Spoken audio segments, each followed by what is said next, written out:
That down. Let's move on to this, shall we? Paris, what do we got up next? Yeah, so it was an incredible weekend at the box office as Longlegs hit over 22 million in its opening weekend. Wow. Inside Out 2 is poised to now pass Mario Brothers with over 1.35 billion, and Despicable Me 4 passed the $437 million mark in just its second weekend, which propelled the Despicable Me franchise to become the first animated franchise in history to cross the $5 billion mark. So, John, how significant is this accomplishment? This is crazy. First of all, the box office is kind of blowing up. Longlegs, as Paris just kind of mentioned, like over $22 million to become, it's Neon, right? Become the biggest opening ever for Neon, which is just incredible. Inside Out continues to dominate. Now passing the 1.35 billion. By the end of today, it'll pass Mario Brothers to become the third biggest animated film in history. Sheesh. And Despicable Me 4 in just 2 weekends has already passed the $430 million mark on a $100 million budget. And more significantly, takes the franchise over $5 billion. Couple more Toy Stories. Maybe that'll be the next one to do it. But this is the first time ever that an animated franchise has pulled in this much money. And it's done it, I believe, in just 7 films, right? So you got Despicable Me's 1, 2, 3, and 4. Oh, no, and only 2 Minion movies. Mm-hmm. They've done it in 6 films. 6 films. They've crossed the $5 billion mark. I think this is significant for a couple of reasons. Number one, if you were to ask somebody a few years ago, do you think any animated franchise that's not connected to Disney will hit the $5 billion mark?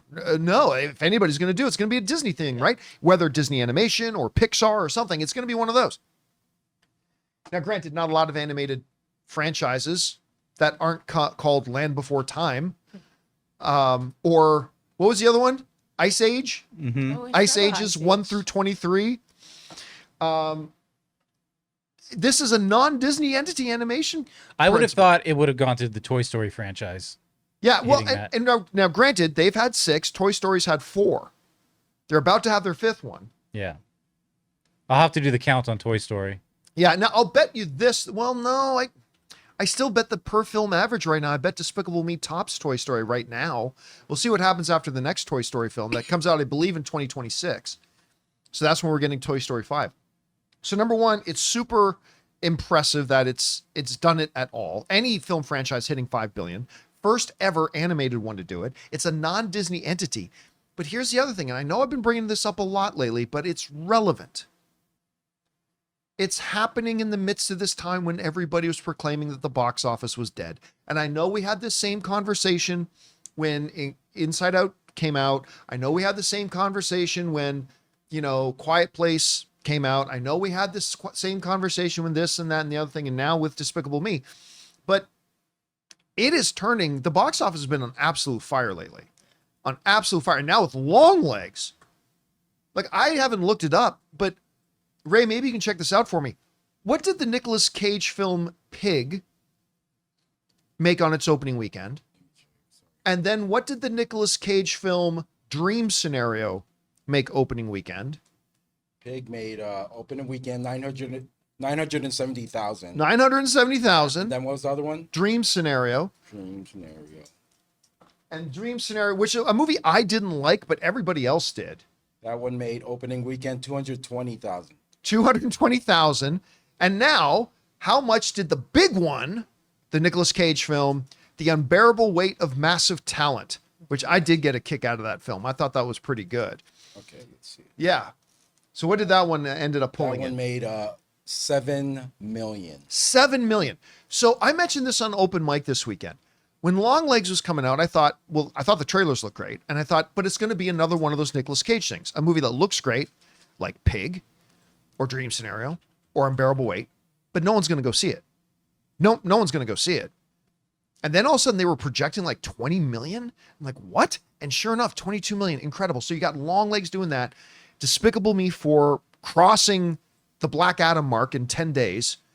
You've got Inside Out 2 continuing to just climb the all-time chart. It's absolutely insane. So good on them. Congratulations to them for becoming the first animated franchise to cross the $5 billion mark in only 6 films. Well done, and we'll see how far they can go. Guys, we want to take a second to thank a sponsor of today's episode, Liquid IV.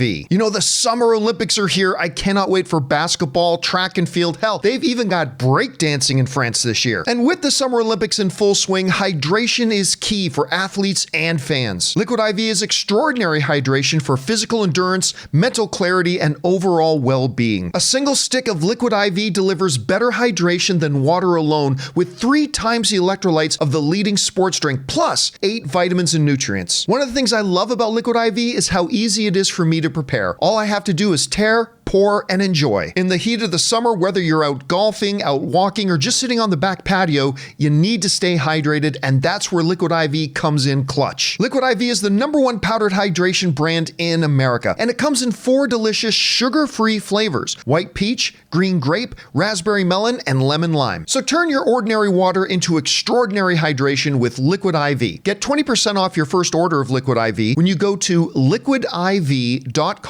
and use the code CAMPEA at checkout. That's 20% off your first order when you shop Better Hydration today using promo code CAMPEA at liquidiv.com. Question is for you guys. What do you think about this with Despicable Me? I mean, and other great things doing well at the box office as well, but crossing that $5 billion mark. How significant do you think that is? Whatever you think, jump down to the comment section below and let us know your thoughts. Hey guys, thanks so much for watching this video. Make sure you like the video, leave a comment, and subscribe to our channel. And don't forget, we have a daily podcast called the John Campea Show podcast, available on Apple Podcasts, Spotify, or your favorite podcasting app of choice. Go and subscribe to it today so it'll be there when you need it.